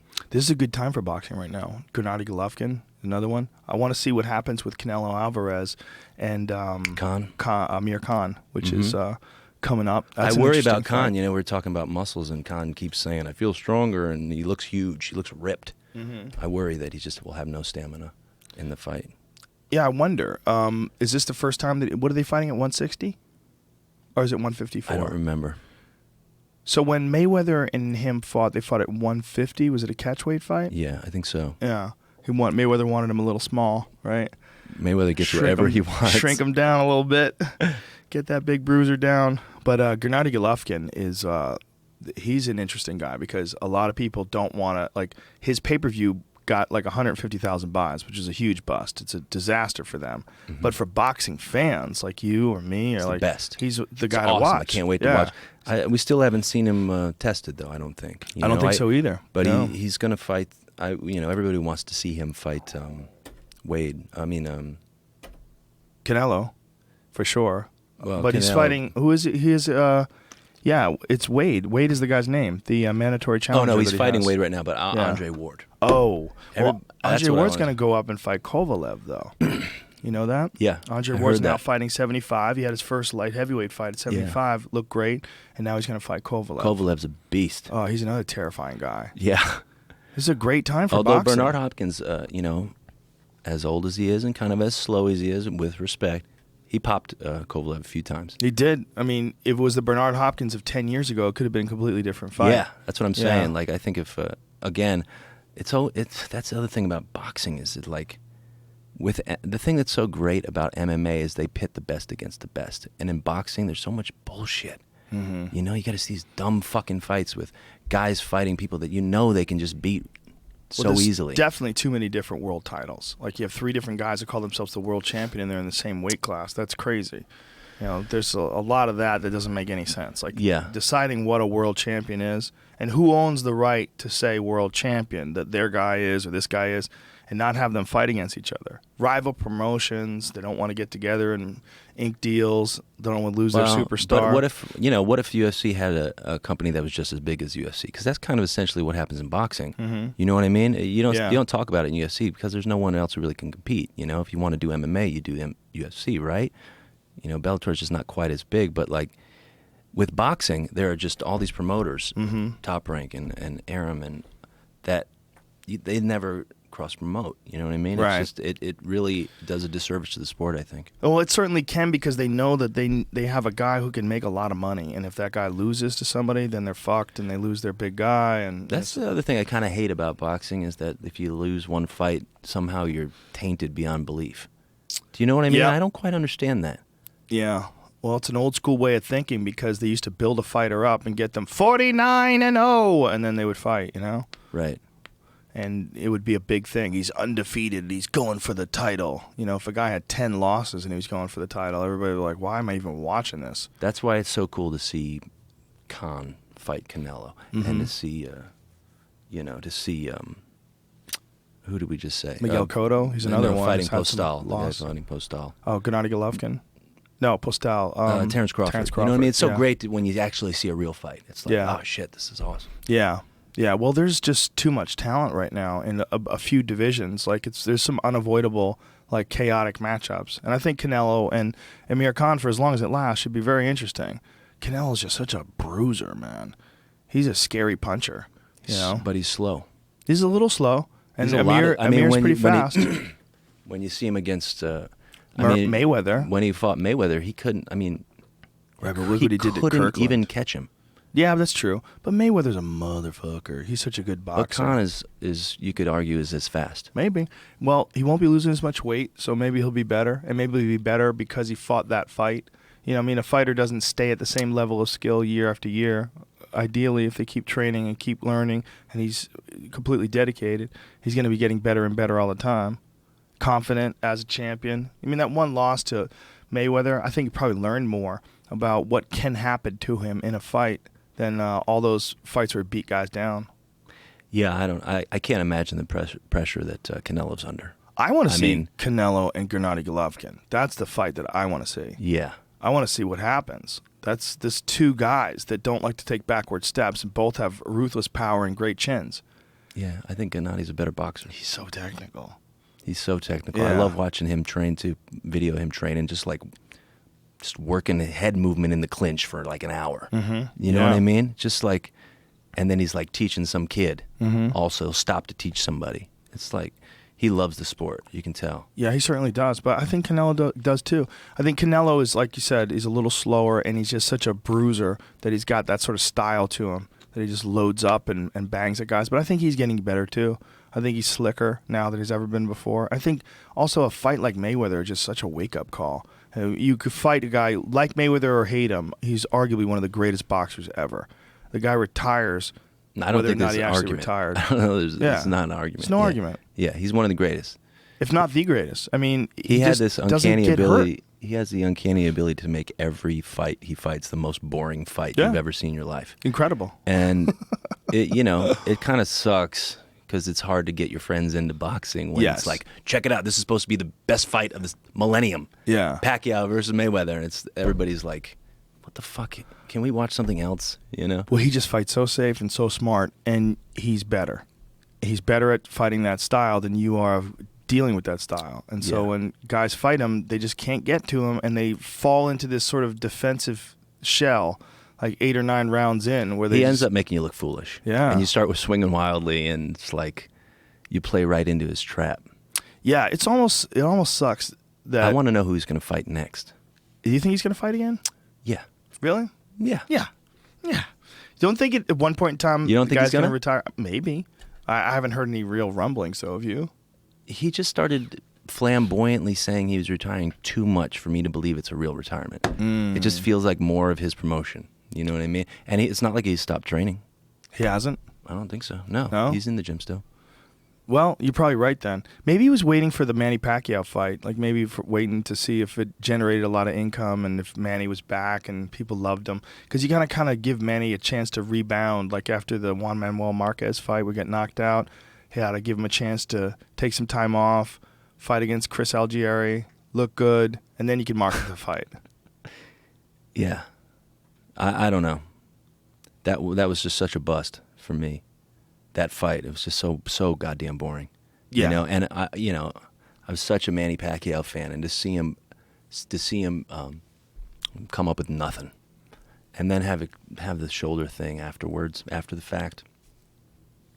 God, it sucked. Well, the word was before the fight that his shoulder was fucked up. Yeah. People had heard about that. It was bookies were talking about it. So some people did know that his shoulder was fucked up. Yeah, they should have postponed the fight. Yeah, but the problem didn't they like some association sue him or something like that? Well, I mean, he threw punches with it. I mean, there was a class action lawsuit. So the question is, was it the injury bad enough where he had to step back? I don't know what he did. He asked for a shot. Cortisone shot? Before the fight. And they said no? Yeah. Oh. Yeah. Should have just done it. Can't ask shit like that. Just do it. Get a bunch of your buddies to do it. I mean, I just love Manny Pacquiao. He's like mini Elvis, flying around his own jumbo jet with like a jumbo jet full of his entourage. Yeah, he's got a whole giant posse, and none of them like gay people. Yeah, that was such a bummer. All that shit was weird.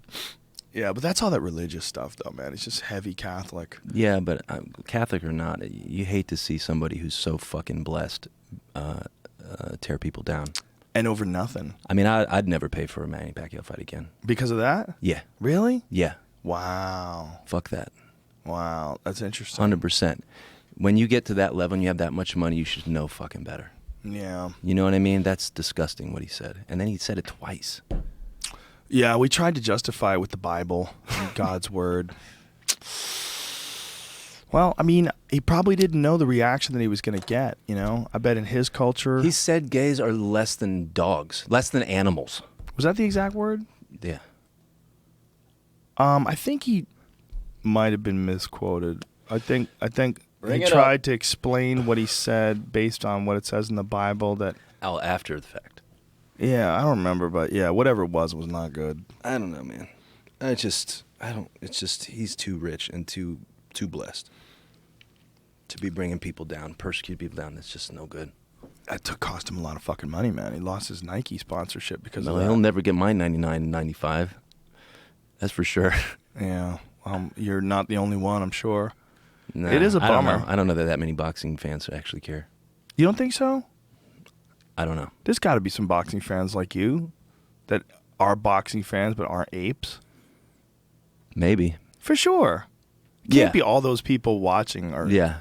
No, I mean my friend bought the last fight, and I kind of gave him a little shit, and he. Just because of the gay stuff? Yeah, I was like, how could you do that? You know, it's going to be a shitty fight anyway. It's like, why would you? Well, the poor guy, he's all ate up with Jesus. Yeah. Yeah. I don't know. I'm not that familiar with his culture and exactly how, but I know for a fact a lot of Catholics. Yeah. You know, the Philippines is just overwhelmed with Christianity and Catholicism. Mm-hmm. So he probably thought he was actually trying to save people in some strange way, you know, in his brainwashed mind. Yeah. I wonder how much of the negative feedback actually gets to him, though, you know? None. You don't think so? No. You don't think That's what I'm saying. He's like mini Elvis. He doesn't hear anything. He's got like his shades on, 50 people on his own jumbo jet. Who's going to tell him that he's an asshole? I wonder how Nobody. long that money can last if he keeps rolling In so the deep. Philippines? Yeah. Well, honestly, he probably saves money with his own jet because then he'd have to buy 50 plane tickets. So Maybe, right? Maybe it's like cost effective for him to have his own jet. That's an interesting way to look at it. But he's so beloved in his country, they probably just give him a jet.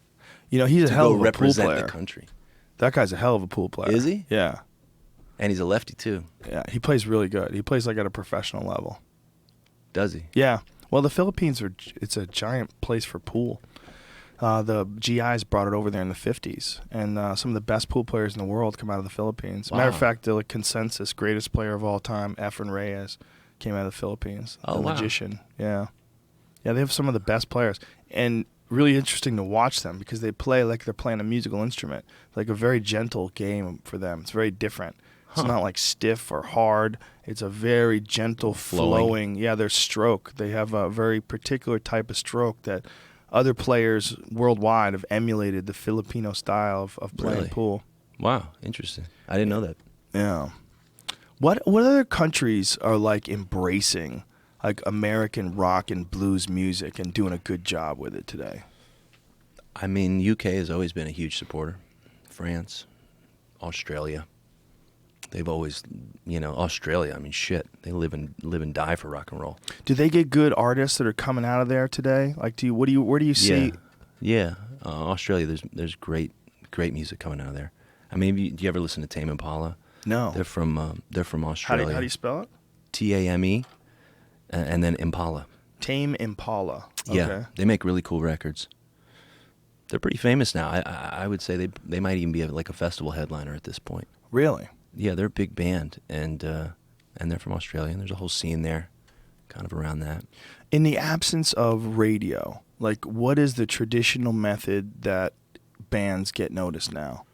Like, is it just hustling and touring and I the don't word even know. gets spread? I don't know. I have no idea. You just do your shit. I have no fucking idea. I just had an 85-year-old gospel singer from Mississippi in my studio last week, and that's all I was thinking about. You know what I mean? It's like, I have no idea what goes on in the music business. I really don't. What was the gospel singer's name? His name is Leo Bud Welch. Wow. Oh, yeah. So cool. What did you have him do? Play music, man. What? We did a record with him. I had some of my friends in, and we just sort of like would let him start a song and try to get him where we fit in. Wow. Yeah, and we did a whole record in 3 days with him, and then it's just like, That's incredible. yeah, he's incredible. Great. He like plays guitar and sings, and he's very frail and kind of hunched over, but he keeps perfect time. Like, we could record him by himself, and then you could just watch him on with the BPM, and he'll just right on it, man. It's wild. A lifetime of doing it, you know. Mm-hmm. There's something about old gospel and old blues. There's a sound to like a lot of the old South that there's this inescapable soulful sound. You know, there's some old blues, like to this day, like some John Lee Hooker, like boom boom boom. Mm-hmm. Like you listen to it, like, wow, like this is just such a special kind of sound. And it's instantaneous, and you don't have to know anything about it to love it. Yeah. Which is so cool. And it took the world by storm. I mean, John Lee Hooker was really influential in Africa. Like, his records Really? went over there, and people like Ali Farka Touré, who was like one of the greatest African guitar players, heard his records and like inspired him, you know? I mean, yeah, it's just that there's something about it that's like some of those guys, it's just undeniably awesome. And you don't really know how to describe it. And there's like, the ingredients are so minimal. Yeah. Everybody else had a guitar. Why didn't they make it sound like that too? You know what I mean? Well, it It's cool. seems like there was a bunch of different things going on. It was the audience that had been exposed to a lot of other great music, and they appreciated it. There was like the experience of the people that were performing it, the life experience that they had behind the words. They had lived like sorrowful times and expressed it legitimately and truly in the music. Right, but it was also just where they're from, so it's who they are. It's not even like that maybe their lives were so bad. It's just like, again, it's just such a part of who they were. They would never be able to explain it. Right. You know what I mean? Right. And they also, could never teach a course on blues at Harvard, you know? you have to live it, right? And you'd have to experience that vibe from another musician to know that it's possible for someone to do it, right? I don't know. I mean, there's only so much you can learn from people. Right. You know, at a certain point, you have to understand that what makes them special is because it's them. It comes out of them. You can't learn that. You can't really take it. But what you can take is the feeling of they have their own identity. And you've got to find that in yourself. That's the thing that you want to ultimately get. You know what I mean? You want to be influenced by all these people. But the main influence that I think you should learn from the greats are that you have to find it in yourself. You know, you can't rely on anybody else. Right, and I think to see it in someone else gives you that inspiration to try to find it in yourself. So I used to search for it just constantly. I mean, I'd be at the library, getting out VHS, videos, and just watching, rewinding, and watching. And then I would drive 19 hours from Akron to Mississippi just to maybe find a musician who I heard lived in some town. You know what I mean? Just because I wanted to see it, And when I found it, the shit is life-changing, man. I mean, I was 17 and I went to Greenville, Mississippi, and I just started asking around for this musician his name was T Model Ford. And he made some really cool records. T Model Ford? Yeah, he was a total badass. He played a death metal guitar. Really? A PV. Yeah, and it said, with the letters you put on a mailbox, said T Model Ford, the Tail Dragger. And he had it spray painted on his trailer that he pulled around with his Lincoln. And I, Wow. just going there, I would never want to just like become that person. Right.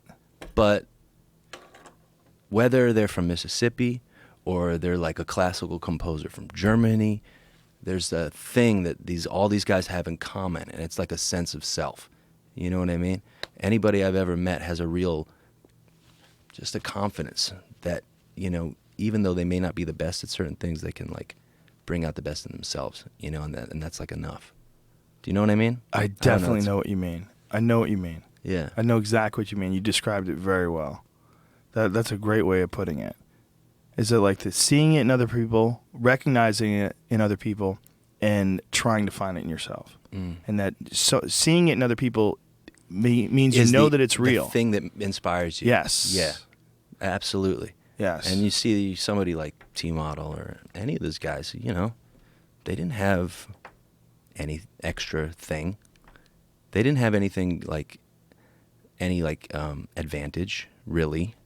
You know what I mean? It was a struggle, just like it is for anybody, but they found it in themselves, I guess.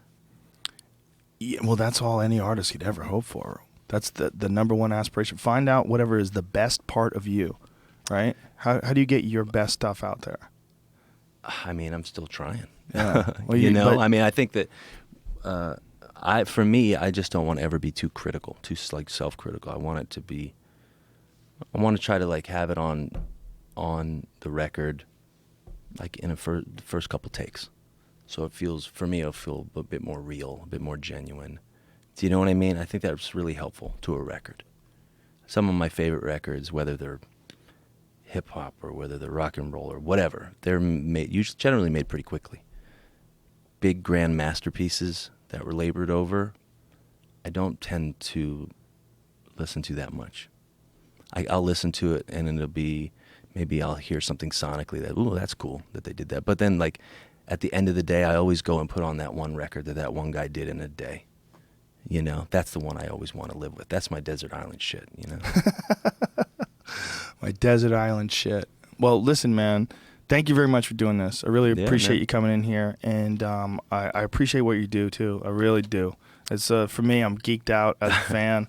I'm super psyched, and to get you to talk about your creative process like that is just giant for me. Appreciate it, man. If people want to get your music, the arcs, you guys, what do you have out that's out right now?